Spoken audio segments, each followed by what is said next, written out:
जोंनि बिटिसिनि जा आवगायनि थाखानाय पावार एन्ड फांसन बेखौ खहा खालामदों। बिटिसिनि गासै गोहोखौ आसाम सरकारा सेनानै लांफिनबाय। बे बाथ्राखौ बुंदों आजिरा मोननाय एसिएस अफिसार। बिथाङा सानसे समाव बिटिसिनि सेक्रेटारि बिबानबो मावदोंमोन। बै बिथाङानो जाहैबाय मानगोनां धरनिधर बर'। बिथाङा इउपिपिएल आरो बिजेपिजों जथायै बिटिसिखौ सरकार खुंसेयावबो सरकारजों थायालासे मानि थाखाय बिपिएफ दोलोआव जयेन जाखो फै जों मिथिनानै लानि। इउपिपिएल पलिटिकेल पार्टिया सरकार दानायनि गेजेरजों जोंनि बिटिसिनि जा आवगायनि थाखानाय पावार एन्ड फांसन बेखौ खहा खालामदों। दिनै अथरिटिनि बाहेराव स्टेट लेभेलसिम ट्रेन्सफार खालामनायखौ जों नुबोदों। एटलि जों थानाय टाइमावनो 16टा डिपार्टमेन्टखौ ट्रेन्सफार खालामदों।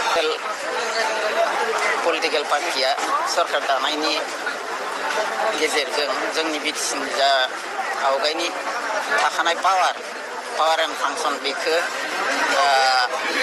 खहा खालामदों। बे जोंनि बिटिसिनि अथरिटिनि बाहेराव स्टेट लेभेलसिम ट्रेन्सफार खालामनायखौ जों नुबोदों।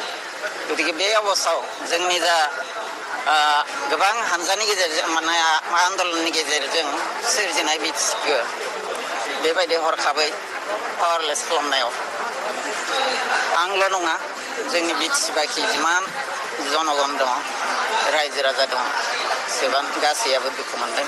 गतिके बे फारसे जों दा बे अबस्थायाव बिटिसिखौ बोरै आवगायनि जा परिस्थिति, आवगायनि जा स्टेटास बेखौ फिन लाबोफिननो हायो, बेनि थाखाय जों नाजानाया मोजां।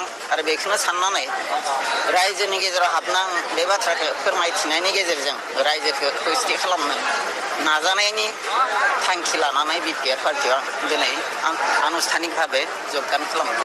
नोंथांमोना भिडिअखौ मोजां मोनदोंबा लाइक, शेयार, कमेन्ट खालामनानै होबानो जाबाय। आरो चेनेलखौ साबस्क्राइब खालामाखैबा साबस्क्राइब खालामनानै होबानो जाबाय। गोजोन्थों।